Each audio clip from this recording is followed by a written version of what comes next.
یہ پیغمبر جو ہم وقتاً فوقتاً بھیجتے رہے ہیں، ان میں سے ہم نے بعض کو بعض پر فضیلت دی ہے۔ بعض ایسے ہیں جن سے اللہ نے گفتگو کی، اور بعض کے دوسرے امور میں مرتبے بلند کیے۔ اور عیسیٰ ابن مریم کو ہم نے کھلی ہوئی نشانیاں عطا کی اور روح القدس سے ان کو مدد دی۔ اور اگر اللہ چاہتا تو ان سے پچھلے لوگ اپنے پاس کھلی نشانیاں آنے کے بعد آپس میں نہ لڑتے، لیکن انہوں نے اختلاف کیا تو ان میں سے بعض تو ایمان لے آئے اور بعض کافر ہی رہے۔ اور اگر اللہ چاہتا تو یہ لوگ باہم جنگ و قتال نہ کرتے، لیکن اللہ جو چاہتا ہے کرتا ہے۔ اے ایمان والو، جو مال ہم نے تم کو دیا ہے اس میں سے اس دن کے آنے سے پہلے پہلے خرچ کر لو جس میں نہ اعمال کا سودا ہو اور نہ دوستی اور سفارش ہو سکے، اور کفر کرنے والے لوگ ظالم ہیں۔ اللہ وہ معبود برحق ہے کہ اس کے سوا کوئی عبادت کے لائق نہیں، زندہ ہے، سب کو تھامنے والا، اسے نہ اونگ آتی ہے نہ نیند۔ جو کچھ آسمانوں میں اور جو کچھ زمین میں ہے سب اسی کا ہے۔ کون ہے کہ اس کی اجازت کے بغیر اس سے کسی کی سفارش کر سکے؟ جو کچھ لوگوں کے روبرو ہو رہا ہے اور جو کچھ ان کے پیچھے ہو چکا ہے اسے سب معلوم ہے، اور لوگ اس کی معلومات میں سے کسی چیز پر دسترس حاصل نہیں کر سکتے۔ ہاں، جس قدر وہ چاہتا ہے اسی قدر معلوم کرا دیتا ہے۔ اس کی بادشاہی اور علم آسمان اور زمین سب پر حاوی ہے، اور اسے ان کی حفاظت کچھ بھی دشوار نہیں۔ وہ بڑا عالی رتبہ ہے، جلیل القدر ہے۔ دین اسلام میں کوئی زبردستی نہیں ہے، ہدایت صاف طور پر ظاہر اور گمراہی سے الگ ہو چکی ہے۔ تو جو شخص بتوں سے اعتقاد نہ رکھے اور اللہ پر ایمان لائے، اس نے ایسی مضبوط رسی ہاتھ میں پکڑ لی ہے جو کبھی ٹوٹنے والی نہیں، اور اللہ سب کچھ سنتا ہے، سب کچھ جانتا ہے۔ جو لوگ ایمان لائے ہیں ان کا دوست اللہ ہے کہ اندھیرے سے نکال کر روشنی میں لے جاتا ہے، اور جو کافر ہیں ان کے دوست شیطان ہیں کہ ان کو روشنی سے نکال کر اندھیرے میں لے جاتے ہیں۔ یہی لوگ اہل دوزخ ہیں کہ اس میں ہمیشہ رہیں گے۔ بھلا تم نے اس شخص کو نہیں دیکھا جو اس غرور کے سبب سے کہ اللہ نے اس کو سلطنت بخشی تھی، ابراہیم سے اپنے پروردگار کے بارے میں جھگڑنے لگا؟ جب ابراہیم نے کہا میرا پروردگار تو وہ ہے جو زندگی دیتا ہے اور موت دیتا ہے، وہ بولا کہ زندگی اور موت تو میں بھی دے سکتا ہوں۔ ابراہیم نے کہا کہ اللہ تو سورج کو مشرق سے نکالتا ہے، آپ اسے مغرب سے نکال دیجئے۔ یہ سن کر وہ کافر ہکا بکا رہ گیا، اور اللہ بے انصافوں کو ہدایت نہیں دیا کرتا۔ یا اسی طرح اس شخص کو نہیں دیکھا جس کا ایک بستی پر جو اپنی چھتوں پر گری پڑی تھی گزر ہوا، تو اس نے کہا کہ اللہ اس کے باشندوں کو مرنے کے بعد کیوں کر زندہ کرے گا؟ تو اللہ نے اس کی روح قبض کر لی اور 100 برس تک اس کو مردہ رکھا۔ پھر اس کو جلا اٹھایا اور پوچھا تم کتنا عرصہ مرے پڑے رہے ہو؟ اس نے جواب دیا کہ 1 دن یا اس سے بھی کم۔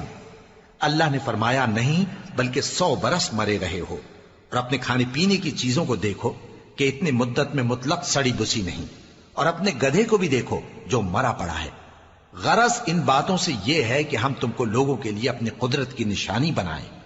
اور ہاں، گدھے کی ہڈیوں کو دیکھو کہ ہم ان کو کس طرح جوڑے دیتے اور ان پر کس طرح گوشت پوست چڑھائے دیتے ہیں۔ جب یہ واقعات اس کے مشاہدے میں آئے تو بول اٹھا کہ میں یقین کرتا ہوں کہ اللہ ہر چیز پر قادر ہے۔ اور جب ابراہیم نے اللہ سے عرض کیا کہ اے پروردگار مجھے دکھا کہ تو مردوں کو کیوں کر زندہ کرے گا، اللہ نے فرمایا کیا تم نے اس بات کا یقین نہیں کیا؟ انہوں نے کہا کیوں نہیں، لیکن میں دیکھنا اس لیے چاہتا ہوں کہ میرا دل اطمینان کامل حاصل کر لے۔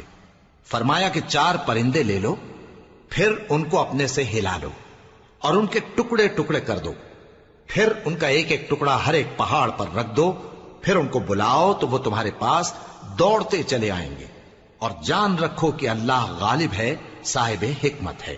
جو لوگ اپنا مال اللہ کی راہ میں خرچ کرتے ہیں ان کے مال کی مثال اس دانے کی سی ہے جس سے 7 بالیں اگیں اور ہر ایک بال میں 100 دانے ہوں، اور اللہ جس کے اجر کو چاہتا ہے اور زیادہ کرتا ہے، اور اللہ کشائش والا ہے، سب کچھ جاننے والا ہے۔ جو لوگ اپنا مال اللہ کے راستے میں صرف کرتے ہیں پھر اس کے بعد نہ اس خرچ کا کسی پر احسان رکھتے ہیں اور نہ کسی کو تکلیف دیتے ہیں، ان کا صلہ ان کے پروردگار کے پاس تیار ہے، اور قیامت کے روز نہ ان کو کچھ خوف ہوگا اور نہ وہ غمگین ہوں گے۔ جس خیرات کے دینے کے بعد لینے والے کو ایذا دی جائے اس سے تو نرم بات کہہ دینی اور درگزر کرنا بہتر ہے، اور اللہ بے نیاز ہے، بردبار ہے۔ مومنوں، اپنے صدقات و خیرات احسان رکھنے اور ایذا دینے سے اس شخص کی طرح برباد نہ کر دینا جو لوگوں کو دکھاوے کے لیے مال خرچ کرتا ہے اور اللہ اور روز آخر پر ایمان نہیں رکھتا، تو اس کے مال کی مثال اس چٹان کی سی ہے جس پر تھوڑی سی مٹی پڑی ہو اور اس پر زور کا مے برس کر اسے صاف کر ڈالے۔ اسی طرح یہ ریاکار لوگ اپنے اعمال کا کچھ بھی صلہ حاصل نہیں کر سکیں گے، اور اللہ ایسے ناشکروں کو ہدایت نہیں دیا کرتا۔ اور جو لوگ اللہ کی خوشنودی حاصل کرنے کے لیے اور خلوص نیت سے اپنا مال خرچ کرتے ہیں، ان کی مثال ایک باغ کی سی ہے جو اونچی جگہ پر واقع ہو، جب اس پر زور کا مے پڑے تو دگنا پھل لائے، پھر اگر مے نہ بھی پڑے تو خیر پھوار ہی صحیح، اور اللہ تمہارے کاموں کو دیکھ رہا ہے۔ بھلا تم میں کوئی یہ چاہتا ہے کہ اس کا کھجوروں اور انگوروں کا باغ ہو جس میں نہریں بہہ رہی ہوں اور اس میں اس کے لیے ہر قسم کے میوے موجود ہوں اور اسے بڑھاپا آ پکڑے اور اس کے ننھے ننھے بچے بھی ہوں، تو ناگہاں اس باغ پر آگ کا بھرا ہوا بگولا چلے، پس وہ جل جائے۔ اس طرح اللہ تم سے اپنی آیتیں کھول کھول کر بیان فرماتا ہے تاکہ تم سوچو اور سمجھو۔ مومنو، جو پاکیزہ اور عمدہ مال تم کماتے ہو اور جو چیزیں ہم تمہارے لیے زمین سے نکالتے ہیں ان میں سے اللہ کی راہ میں بھی خرچ کرو، اور بری اور ناپاک چیزیں دینے کا قصد نہ کرنا کہ اگر وہ چیزیں تمہیں دی جائیں تو بجز اس کے کہ لیتے وقت آنکھیں بند کر لو ان کو کبھی نہ لو، اور جان رکھو کہ اللہ بے نیاز ہے، خوبیوں والا ہے۔ شیطان تمہیں تنگ دستی کا خوف دلاتا اور بے حیائی کے کام کرنے کو کہتا ہے، اور اللہ تم سے اپنی بخشش اور رحمت کا وعدہ کرتا ہے، اور اللہ کشائش والا ہے، سب کچھ جاننے والا ہے۔ وہ جس کو چاہتا ہے دانائی بخشتا ہے، اور جس کو دانائی ملی بے شک اس کو بڑی نعمت ملی۔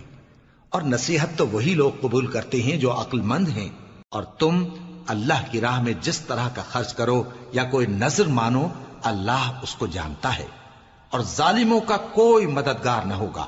اگر تم خیرات ظاہر کر کے دو تو وہ بھی خوب ہے، اور اگر پوشیدہ دو اور دو بھی ضرورت مندوں کو تو یہ تمہارے لیے بہتر ہے، اور اس طرح کا دینا تمہارے گناہوں کو بھی دور کرے گا، اور اللہ کو تمہارے سب کاموں کی خبر ہے۔ اے نبی صلی اللہ علیہ وآلہ وسلم، تم ان لوگوں کی ہدایت کے ذمہ دار نہیں ہو، بلکہ اللہ ہی جس کو چاہتا ہے ہدایت بخشتا ہے۔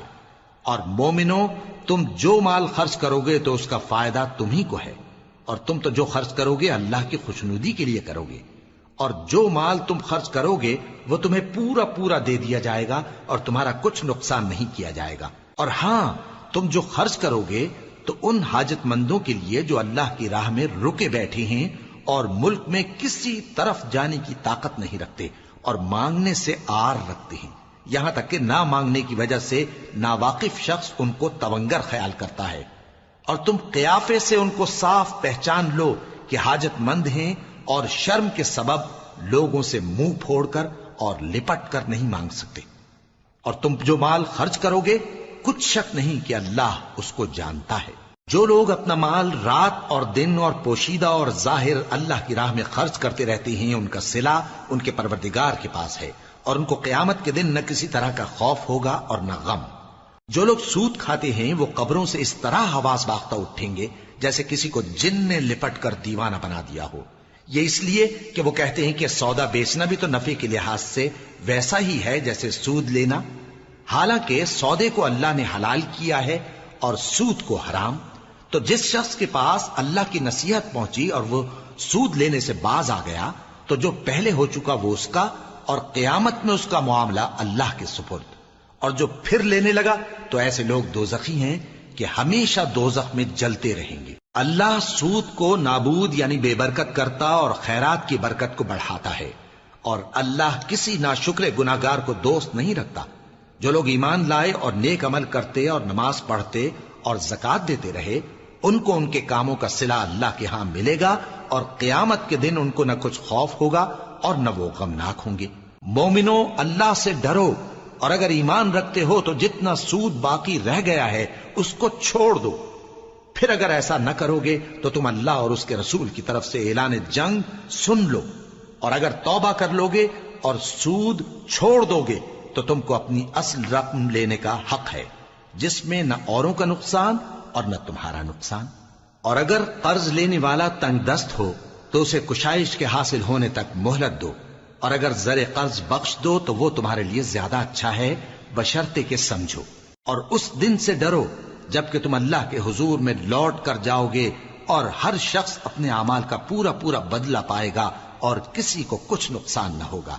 مومنو، جب تم آپس میں کسی میعاد معین کے لیے قرض کا معاملہ کرنے لگو تو اس کو لکھ لیا کرو، اور لکھنے والا تم میں کسی کا نقصان نہ کرے بلکہ انصاف سے لکھے۔ نیز لکھنے والا جیسا اللہ نے اسے سکھایا ہے لکھنے سے انکار بھی نہ کرے اور دستاویز لکھ دے، اور جو شخص قرض لے وہی دستاویز کا مضمون بول کر لکھوائے، اور اللہ سے کہ اس کا مالک ہے خوف کرے، اور زر قرض میں سے کچھ کم نہ لکھوائے۔ اور اگر قرض لینے والا کم عقل یا ضعیف ہو یا مضمون لکھوانے کی قابلیت نہ رکھتا ہو تو جو اس کا ولی ہو وہ انصاف کے ساتھ مضمون لکھوائے، اور اپنے میں سے 2 مردوں کو ایسے معاملے کے گواہ کر لیا کرو، اور اگر 2 مرد نہ ہوں تو 1 مرد اور 2 عورتیں جن کو تم گواہ پسند کرو کافی ہیں، کہ اگر ان میں سے ایک بھول جائے گی تو دوسری اسے یاد دلا دے گی۔ اور جب گواہ گواہی کے لیے طلب کیے جائیں تو انکار نہ کریں، اور قرض تھوڑا ہو یا بہت اس کی دستاویز کے لکھنے لکھانے میں سستی نہ کرنا۔ یہ بات اللہ کے نزدیک نہایت قرین انصاف ہے، اور شہادت کے لیے بھی یہ بہت درست طریقہ ہے۔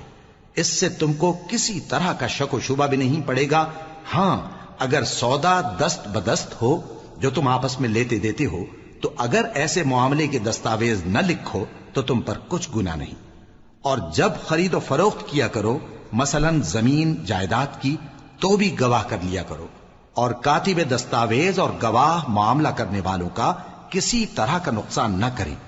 اگر تم لوگ ایسا کرو تو یہ تمہارے لیے گناہ کی بات ہے، اور اللہ سے ڈرو اور دیکھو کہ وہ تم کو کیسی مفید باتیں سکھاتا ہے، اور اللہ ہر چیز سے واقف ہے۔ اور اگر تم سفر پر ہو اور دستاویز لکھنے والا نہ مل سکے تو کوئی چیز رہن با قبضہ رکھ کر قرض لے لو، اور اگر تم میں سے کوئی دوسرے کو امین سمجھے یعنی رہن کے بغیر قرض دے دے تو امانت دار کو چاہیے کہ صاحب امانت کی امانت ادا کر دے، اور اللہ سے جو اس کا پروردگار ہے ڈرے، اور دیکھنا شہادت کو مت چھپانا، جو اس کو چھپائے گا وہ دل کا گناہگار ہوگا۔ اور اللہ تمہارے سب کاموں سے واقف ہے، جو کچھ آسمانوں میں اور جو کچھ زمین میں ہے سب اللہ ہی کا ہے۔ تم اپنے دلوں کی بات کو ظاہر کرو گے تو اور چھپاؤ گے تو اللہ تم سے اس کا حساب لے گا، پھر وہ جسے چاہے مغفرت کرے اور جسے چاہے عذاب دے، اور اللہ ہر چیز پر قادر ہے۔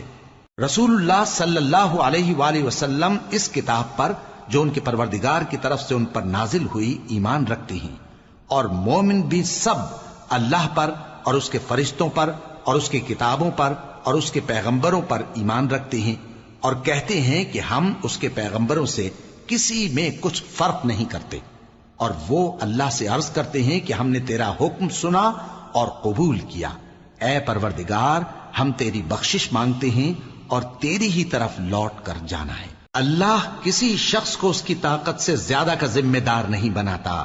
اچھے کام کرے گا تو اس کو ان کا فائدہ ملے گا، برے کرے گا تو اسے ان کا نقصان پہنچے گا۔ اے پروردگار، اگر ہم سے بھول یا چوک ہو گئی ہو تو ہم سے مواخذہ نہ کیجو۔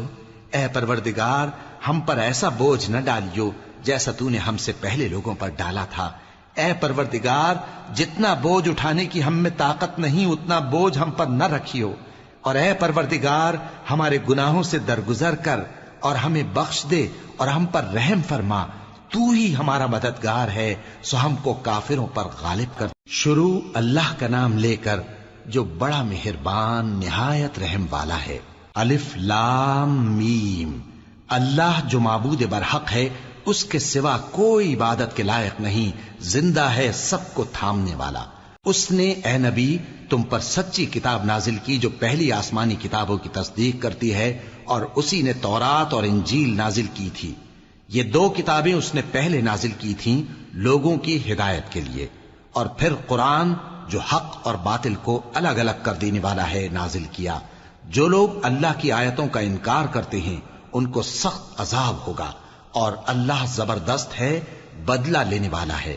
اللہ ایسا خبیر و بصیر ہے کہ کوئی چیز اس سے پوشیدہ نہیں، نہ زمین میں اور نہ آسمان میں۔ وہی تو ہے جو ماں کے پیٹ میں جیسی چاہتا ہے تمہاری صورتیں بناتا ہے، اس غالب حکمت والے کے سوا کوئی عبادت کے لائق نہیں۔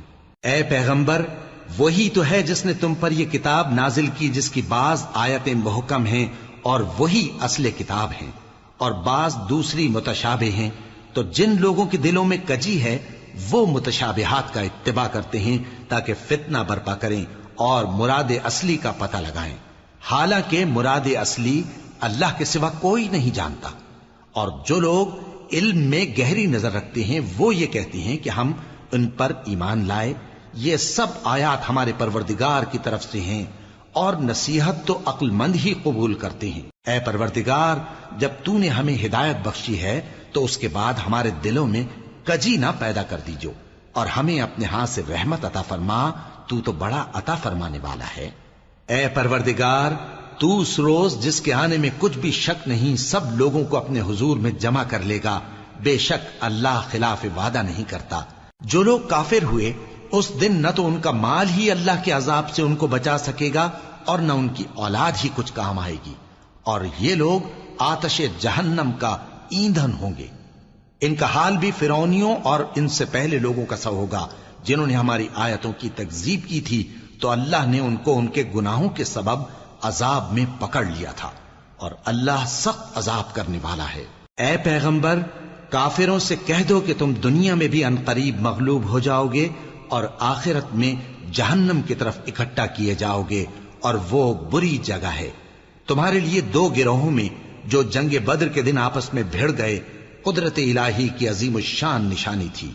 ایک گروہ مسلمانوں کا تھا، وہ اللہ کی راہ میں لڑ رہا تھا، اور دوسرا گروہ کافروں کا تھا، وہ ان کو اپنی آنکھوں سے اپنے سے دگنا مشاہدہ کر رہا تھا۔ اور اللہ اپنی نصرت سے جس کو چاہتا ہے مدد دیتا ہے۔ جو اہل بصارت ہیں ان کے لیے اس واقعے میں بڑی عبرت ہے۔ لوگوں کو ان کی خواہشوں کی چیزیں یعنی عورتیں اور بیٹے اور سونے اور چاندی کے بڑے بڑے ڈھیر اور نشان لگے ہوئے گھوڑے اور مویشی اور کھیتی بڑی زینت دار معلوم ہوتی ہیں، مگر یہ سب دنیا ہی کی زندگی کے سامان ہیں، اور اللہ کے پاس بہت اچھا ٹھکانہ ہے۔ اے پیغمبر، ان سے کہو کہ بھلا میں تم کو ایسی چیز بتاؤں جو ان چیزوں سے کہیں اچھی ہو؟ سنو، جو لوگ پرہیزگار ہیں ان کے لیے اللہ کے ہاں باغات بہشت ہیں جن کے نیچے نہریں بہ رہی ہیں، ان میں وہ ہمیشہ رہیں گے، اور پاکیزہ بیویاں ہیں، اور سب سے بڑھ کر اللہ کی خوشنودی۔ اور اللہ اپنے سب بندوں کو دیکھ رہا ہے جو اللہ سے التجا کرتے ہیں کہ اے پروردگار، ہم ایمان لے آئے سو ہم کو ہمارے گناہ معاف فرما اور ہم کو دوزخ کے عذاب سے محفوظ رکھ۔ یہ وہ لوگ ہیں جو مشکلات میں صبر کرتے اور سچ بولتے اور عبادت میں لگے رہتے اور نیکی میں خرچ کرتے اور اوقات سحر میں گناہوں کی معافی مانگا کرتے ہیں۔ اللہ تو اس بات کی گواہی دیتا ہے کہ اس کے سوا کوئی معبود نہیں، اس حال میں کہ وہ انصاف کا حاکم ہے، اور فرشتے اور علم والے بھی گواہی دیتے ہیں کہ اس غالب حکمت والے کے سوا کوئی لائق عبادت نہیں۔ دین تو اللہ کے نزدیک اسلام ہی ہے، اور اہل کتاب نے جو اس دین سے اختلاف کیا تو علم حاصل ہونے کے بعد آپس کی ضد سے کیا، اور جو شخص اللہ کی آیتوں کو نہ مانے تو اللہ جلد حساب لینے والا ہے۔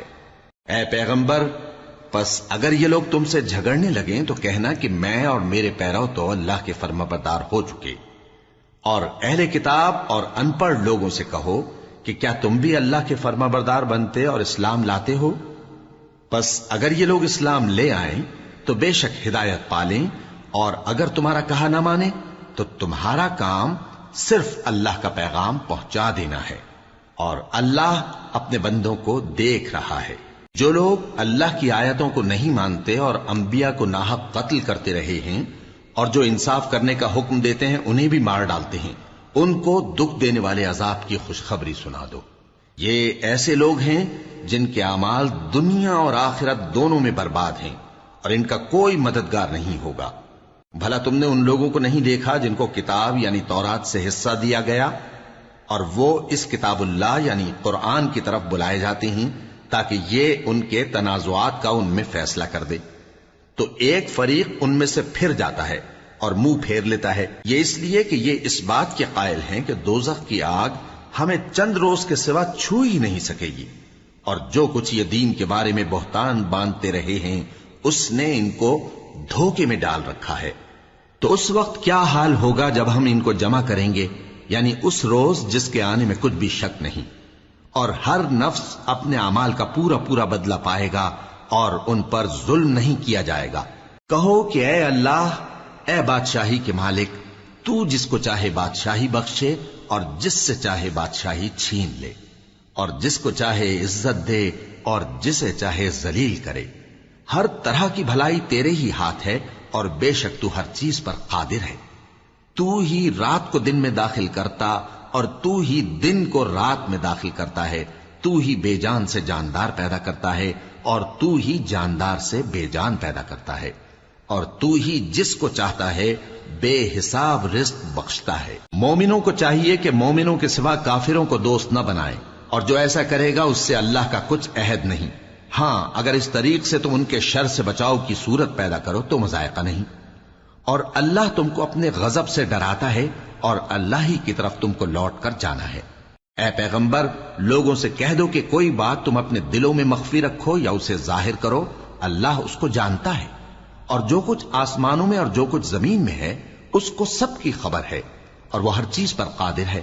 جس دن ہر شخص اپنی کی ہوئی نیکی کو موجود پا لے گا اور اپنی برائی کو بھی دیکھ لے گا تو آرزو کرے گا کہ اے کاش اس میں اور اس برائی میں دور کی مسافت ہو جاتی، اور اللہ تم کو اپنے غضب سے ڈراتا ہے اور اللہ اپنے بندوں پر نہایت مہربان ہے۔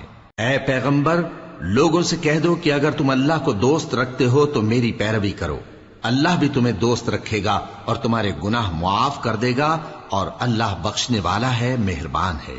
کہہ دو کہ اللہ اور اس کے رسول کا حکم مانو، پس اگر وہ نہ مانے تو اللہ بھی کافروں کو دوست نہیں رکھتا۔ اللہ نے آدم اور نوح اور خاندان ابراہیم اور خاندان عمران کو تمام جہان کے لوگوں میں سے منتخب فرمایا تھا، ان میں سے بعض کی اولاد تھے، اور اللہ سننے والا ہے، جاننے والا ہے۔ وہ وقت یاد کرنے کے لائق ہے جب عمران کی بیوی نے کہا کہ اے پروردگار، جو بچہ میرے پیٹ میں ہے میں اس کو تیری نظر کرتی ہوں، اسے دنیا کے کاموں سے آزاد رکھوں گی، تو اسے میری طرف سے قبول فرما، تو سننے والا ہے، جاننے والا ہے۔ پھر جب ان کے ہاں بچہ پیدا ہوا تو کہنے لگی کہ پروردگار، میرے تو لڑکی ہوئی ہے، جبکہ اللہ خوب جانتا تھا جو ان کے ہاں ولادت ہوئی تھی، اور نہ ہوتا لڑکا مانند اس لڑکی کے، اور کہنے لگی میں نے اس کا نام مریم رکھا ہے، اور میں اس کو اور اس کی اولاد کو شیطان مردود سے تیری پناہ میں دیتی ہوں۔ تو اس کے پروردگار نے اس کو پسندیدگی کے ساتھ قبول فرمایا اور اسے اچھی طرح پرورش کیا، اور زکریا کو اس کا کفیل بنایا۔ زکریا جب کبھی عبادت گاہ میں اس کے پاس جاتے تو اس کے پاس کھانا پاتے۔ یہ کیفیت دیکھ کر ایک دن مریم سے پوچھنے لگے کہ مریم، یہ کھانا تمہارے پاس کہاں سے آتا ہے؟ وہ بولی کہ اللہ کے ہاں سے آتا ہے، بے شک اللہ جسے چاہتا ہے بے حساب رزق دیتا ہے۔ اس وقت زکریا نے اپنے پروردگار کو پکارا، عرض کی کہ پروردگار، مجھے اپنی طرف سے اولاد صالح عطا فرما، تو بے شک دعا سننے والا ہے۔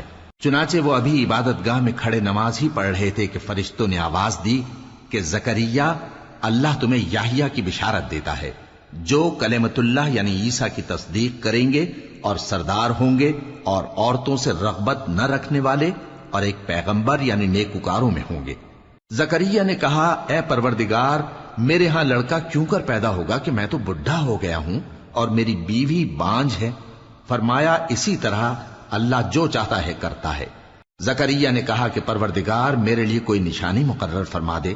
فرمایا، تمہاری نشانی یہ ہے کہ تم لوگوں سے 3 دن اشارے کے سوا بات نہ کر سکو گے، تو ان دنوں میں اپنے پروردگار کی کثرت سے یاد اور صبح و شام اس کی تسبیح کرنا۔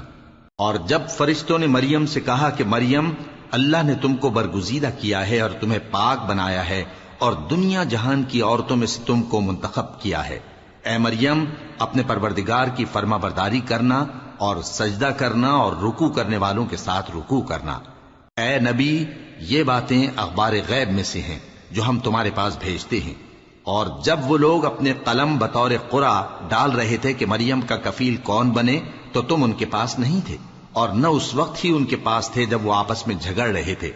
وہ وقت بھی یاد کرنے کے لائق ہے جب فرشتوں نے مریم سے کہا کہ مریم، اللہ تم کو اپنی طرف سے ایک کلمے کی بشارت دیتا ہے جس کا نام مسیح اور مشہور عیسیٰ ابن مریم ہوگا، اور جو دنیا اور آخرت میں آبرو مند اور مقربین میں سے ہوگا، اور ماں کی گود میں اور بڑی عمر کا ہو کر دونوں حالتوں میں لوگوں سے یکساں گفتگو کرے گا اور نیکوکاروں میں ہوگا۔ مریم نے کہا کہ پروردگار، میرے ہاں بچہ کیوں کر ہوگا کہ کسی انسان نے مجھے ہاتھ تک تو لگایا نہیں۔ فرمایا کہ اللہ اسی طرح جو چاہتا ہے پیدا کرتا ہے، جب وہ کوئی کام کرنا چاہتا ہے تو ارشاد فرما دیتا ہے کہ ہو جا تو وہ ہو جاتا ہے۔ اور وہ اسے کتاب و حکمت اور تورات اور انجیل کا علم عطا کرے گا، اور عیسیٰ بنی اسرائیل کی طرف پیغمبر ہو کر جائیں گے اور کہیں گے کہ میں تمہارے پاس تمہارے پروردگار کی طرف سے نشانی لے کر آیا ہوں، وہ یہ کہ تمہارے سامنے مٹی سے پرندے کی صورت بناتا ہوں، پھر اس میں پھونک مارتا ہوں تو وہ اللہ کے حکم سے سچ مچ پرندہ ہو جاتا ہے، اور پیدائشی اندھے اور ابرص کو تندرست کر دیتا ہوں، اور اللہ کے حکم سے مردوں کو زندہ کر دیتا ہوں، اور جو کچھ تم کھا کر آتے ہو اور جو اپنے گھروں میں جمع کر رکھتے ہو سب تم کو بتا دیتا ہوں۔ اگر تم صاحب ایمان ہو تو ان باتوں میں تمہارے لیے نشانی ہے، اور مجھ سے پہلے جو تورات نازل ہوئی تھی اس کی تصدیق بھی کرتا ہوں، اور میں اس لیے بھی آیا ہوں کہ بعض چیزیں جو تم پر حرام تھیں ان کو تمہارے لیے حلال کر دوں، اور میں تو تمہارے پروردگار کی طرف سے نشانی لے کر آیا ہوں، تو اللہ سے ڈرو اور میرا کہا مانو۔ کچھ شک نہیں کہ اللہ ہی میرا اور تمہارا پروردگار ہے، تو اسی کی عبادت کرو، یہی سیدھا رستہ ہے۔ پھر جب عیسیٰ نے ان کی طرف سے انکار و نافرمانی ہی دیکھی تو کہنے لگے کہ کوئی ہے جو اللہ کا طرفدار اور میرا مددگار ہو؟ حواری بولے کہ ہم اللہ کے طرفدار اور آپ کے مددگار ہیں، ہم اللہ پر ایمان لائے اور آپ گواہ رہے کہ ہم فرمانبردار ہیں۔ اے پروردگار، جو کتاب تو نے نازل فرمائی ہے ہم اس پر ایمان لے آئے اور تیرے پیغمبر کے متبع ہو چکے، تو ہم کو ماننے والوں میں لکھ رکھ۔ اور وہ یعنی یہود قتل عیسیٰ کے بارے میں ایک چال چلے، اور اللہ نے بھی عیسیٰ کو بچانے کے لیے تدبیر کی، اور اللہ بہترین تدبیر کرنے والا ہے۔ اس وقت اللہ نے فرمایا کہ عیسیٰ، میں تمہاری دنیا میں رہنے کی مدت پوری کر کے تم کو اپنی طرف اٹھا لوں گا اور تمہیں کافروں کی صحبت سے پاک کر دوں گا، اور جو لوگ تمہاری پیروی کریں گے ان کو کافروں پر قیامت تک فائق و غالب رکھوں گا۔ پھر تم سب میرے پاس لوٹ کر آؤ گے تو جن باتوں میں تم اختلاف کرتے رہے اس دن تم میں ان کا فیصلہ کر دوں گا۔ اب جو کافر ہوئے ان کو دنیا اور آخرت دونوں میں سخت عذاب دوں گا، اور ان کا کوئی مددگار نہ ہوگا۔ اور جو لوگ ایمان لائے اور عمل نیک کرتے رہے ان کو اللہ پورا پورا صلہ دے گا، اور اللہ ظالموں کو دوست نہیں رکھتا۔ اے نبی، یہ ہم تم کو اللہ کی آیتیں اور حکمت بھری نصیحتیں پڑھ پڑھ کر سناتے ہیں۔ عیسیٰ کا حال اللہ کے نزدیک آدم کا سا ہے کہ اس نے پہلے مٹی سے ان کو بنایا، پھر فرمایا کہ باشعور انسان ہو جا، تو وہ ویسے ہی ہو گئے۔ یہ بات تمہارے پروردگار کی طرف سے حق ہے، تو تم ہرگز شک کرنے والوں میں نہ ہونا۔ پھر اگر یہ لوگ عیسیٰ کے بارے میں تم سے جھگڑا کریں اس کے بعد کہ تم کو حقیقت معلوم ہو ہی چکی ہے، تو ان سے کہنا کہ آؤ ہم اپنے بیٹوں اور بیٹیوں کو بلائیں، تم اپنے بیٹوں اور بیٹیوں کو بلاؤ، اور ہم خود بھی آئیں اور تم خود بھی آؤ، پھر دونوں فریق اللہ سے دعا و التجا کریں، اس طرح جھوٹوں پر اللہ کی لعنت بھیجیں۔ یہ تمام بیانات صحیح ہیں، اور اللہ کے سوا کوئی معبود نہیں، اور بے شک اللہ غالب ہے، صاحب حکمت ہے۔ بس اگر یہ لوگ پھر جائیں تو اللہ مفسدوں کو خوب جانتا ہے۔ کہہ دو کہ اے اہل کتاب، جو بات ہمارے اور تمہارے دونوں کے درمیان یکساں تسلیم کی گئی ہے اس کی طرف آؤ، وہ یہ کہ اللہ کے سوا ہم کسی کی عبادت نہ کریں اور اس کے ساتھ کسی چیز کو شریک نہ بنائیں، اور ہم میں کوئی کسی کو اللہ کے سوا اپنا کارساز نہ سمجھے۔ پھر اگر یہ لوگ اس بات کو نہ مانیں تو ان سے کہہ دو کہ تم گواہ رہو کہ ہم اللہ کے فرما بردار ہیں۔ اے اہل کتاب، تم ابراہیم کے بارے میں کیوں جھگڑتے ہو؟ حالانکہ تورات اور انجیل ان کے بعد اتری ہیں اور وہ پہلے ہو چکے، تو کیا تم عقل نہیں رکھتے؟ دیکھو، ایسی بات میں تو تم نے جھگڑا کیا ہی تھا جس کا تمہیں کچھ علم تھا بھی، مگر ایسی بات میں کیوں جھگڑتے ہو جس کا تم کو کچھ بھی علم نہیں؟ اور اللہ جانتا ہے اور تم نہیں جانتے۔ ابراہیم نہ تو یہودی تھے اور نہ عیسائی، بلکہ سب سے بے تعلق ہو کر ایک اللہ کے ہو رہے تھے اور اسی کے فرما بردار تھے اور مشرکوں میں نہ تھے۔ ابراہیم سے زیادہ قرب رکھنے والے تو وہ لوگ ہیں جو ان کی پیروی کرتے رہے، اور یہ پیغمبر آخر الزماں صلی اللہ علیہ وآلہ وسلم اور وہ لوگ جو ایمان لائے ہیں، اور اللہ مومنوں کا کارساز ہے۔ اے اہل اسلام، بعض اہل کتاب اس بات کی خواہش رکھتے ہیں کہ کسی طرح تم کو گمراہ کر دیں، حالانکہ یہ تم کو کیا گمراہ کریں گے، اپنے آپ کو ہی گمراہ کر رہے ہیں اور نہیں جانتے۔ اے اہل کتاب، تم اللہ کی آیتوں سے کیوں انکار کرتے ہو اور تم تورات کو مانتے تو ہو؟ اے اہل کتاب، تم سچ کو جھوٹ کے ساتھ خلط ملط کیوں کرتے ہو اور حق کو کیوں چھپاتے ہو جبکہ تم جانتے بھی ہو؟ اور اہل کتاب کا ایک گروہ اپنے آدمیوں سے کہتا ہے کہ جو کتاب مومنوں پر نازل ہوئی ہے اس پر دن کے شروع میں تو ایمان لے آیا کرو اور اس کے آخر میں انکار کر دیا کرو، تاکہ وہ اسلام سے برگشتہ ہو جائیں اور اپنے دین کے پیروں کے سوا کسی اور کی بات کا یقین نہ کر لینا۔ اے پیغمبر، کہہ دو کہ ہدایت تو اللہ ہی کی ہدایت ہے۔ وہ یہ بھی کہتے ہیں، یہ بھی نہ ماننا کہ جو چیز تم کو ملی ہے ویسی کسی اور کو بھی مل سکتی ہے، ورنہ وہ تم پر تمہارے رب کے روبرو حجت قائم کر دیں گے۔ اے پیغمبر، کہہ دو کہ بزرگی اللہ ہی کے ہاتھ میں ہے، وہ جسے چاہتا ہے دیتا ہے، اور اللہ کشائش والا ہے، علم والا ہے۔ وہ اپنی رحمت سے جس کو چاہتا ہے خاص کر لیتا ہے، اور اللہ بڑے فضل کا مالک ہے۔ اور اہل کتاب میں سے کوئی تو ایسا ہے کہ اگر تم اس کے پاس دیناروں کا ڈھیر امانت رکھ دو تو تم کو فوراً واپس دے دے، اور کوئی اس طرح کا ہے کہ اگر اس کے پاس ایک دینار بھی امانت رکھو تو جب تک اس کے سر پر ہر وقت کھڑے نہ رہو تمہیں دے ہی نہیں۔ یہ اس لیے کہ وہ کہتے ہیں کہ امیوں کے بارے میں ہم سے مواخذہ نہیں ہوگا۔ یہ اللہ پر محض جھوٹ بولتے ہیں اور اس بات کو جانتے بھی ہیں۔ ہاں، کیوں نہیں، جو شخص اپنے اقرار کو پورا کرے اور پرہیزگار بنا رہے تو اللہ بھی پرہیزگاروں کو دوست رکھتا ہے۔ جو لوگ اللہ کے اقراروں اور اپنی قسموں کو بیچ ڈالتے ہیں اور ان کے عوض تھوڑی سی قیمت حاصل کرتے ہیں، ان کا آخرت میں کچھ حصہ نہیں۔ ان سے اللہ نہ تو کلام کرے گا اور نہ قیامت کے روز ان کی طرف دیکھے گا، اور نہ ان کو پاک کرے گا، اور ان کو دکھ دینے والا عذاب ہوگا۔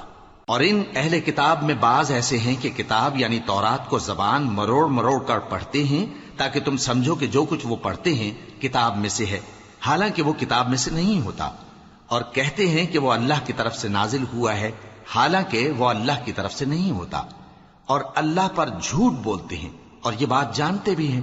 کسی آدمی کو شایع نہیں کہ اللہ اسے کتاب اور حکومت اور نبوت عطا فرمائے پھر وہ لوگوں سے کہے کہ اللہ کو چھوڑ کر میرے بندے ہو جاؤ، بلکہ اس کو یہ کہنا چاہیے کہ اے اہل کتاب، تم ربانی ہو جاؤ، کیونکہ تم کتاب کی تعلیم بھی دیتے ہو اور کیونکہ پڑھتے پڑھاتے رہتے ہو۔ اور اس کو یہ بھی نہیں کہنا چاہیے کہ تم فرشتوں اور پیغمبروں کو معبود بنا لو۔ بھلا جب تم مسلمان ہو چکے تو کیا وہ تمہیں کافر ہونے کو کہے گا؟ اور جب اللہ نے پیغمبروں سے عہد لیا کہ جب میں تم کو کتاب اور دانائی عطا کروں پھر تمہارے پاس کوئی پیغمبر آئے جو تمہاری کتاب کی تصدیق کرے تو تمہیں ضرور اس پر ایمان لانا ہوگا اور ضرور اس کی مدد کرنی ہوگی۔ اور عہد لینے کے بعد پوچھا کہ بھلا تم نے اقرار کیا اور اس اقرار پر میرا ذمہ لیا، یعنی مجھے ضامن ٹھہرایا؟ انہوں نے کہا ہاں، ہم نے اقرار کیا۔ فرمایا کہ تم اس عہد و پیمان کے گواہ رہو اور میں بھی تمہارے ساتھ گواہ ہوں۔ اب جو لوگ اس کے بعد پھر جائیں تو وہی بد کردار ہیں۔ پھر کیا یہ کافر اللہ کے دین کے سوا کسی اور دین کے طالب ہیں؟ حالانکہ سب اہل آسمان و زمین خوشی یا ناخوشی سے اللہ کے فرما بردار ہیں اور اسی کی طرف لوٹ کر جانے والے ہیں۔ کہو کہ ہم اللہ پر ایمان لائے اور جو کتاب ہم پر نازل ہوئی اور جو صحیفے ابراہیم اور اسماعیل اور اسحاق اور یعقوب اور ان کی اولاد پر اترے، اور جو کتابیں موسیٰ اور عیسیٰ اور دوسرے انبیاء کو پروردگار کی طرف سے ملیں، سب پر ایمان لائے۔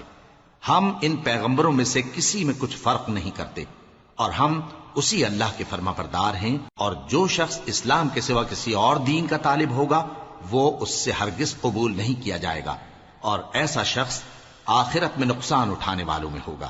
اللہ ایسے لوگوں کو کیوں کر ہدایت دے جو ایمان لانے کے بعد کافر ہو گئے اور پہلے اس بات کی گواہی دے چکے کہ یہ پیغمبر برحق ہے اور ان کے پاس دلائل بھی آ گئے، اور اللہ بے انصافوں کو ہدایت نہیں دیتا۔ ان لوگوں کی سزا یہ ہے کہ ان پر اللہ کی اور فرشتوں کی اور انسانوں کی سب کی لعنت ہے، ہمیشہ اس لعنت میں گرفتار رہیں گے۔ ان سے نہ تو عذاب ہلکا کیا جائے گا اور نہ انہیں مہلت دی جائے گی۔ ہاں، جنہوں نے اس کے بعد توبہ کی اور اپنی حالت درست کر لی تو اللہ بخشنے والا مہربان ہے۔ جو لوگ ایمان لانے کے بعد کافر ہو گئے پھر کفر میں بڑھتے گئے، ایسوں کی توبہ ہرگز قبول نہیں ہوگی اور یہ لوگ گمراہ ہیں۔ جو لوگ کافر ہوئے اور کفر ہی کی حالت میں مر گئے، وہ اگر نجات حاصل کرنی چاہیں اور بدلے میں زمین بھر سونا دیں تو ہرگز قبول نہیں کیا جائے گا۔ ان لوگوں کو دکھ دینے والا عذاب ہوگا اور ان کا کوئی مددگار نہیں ہوگا۔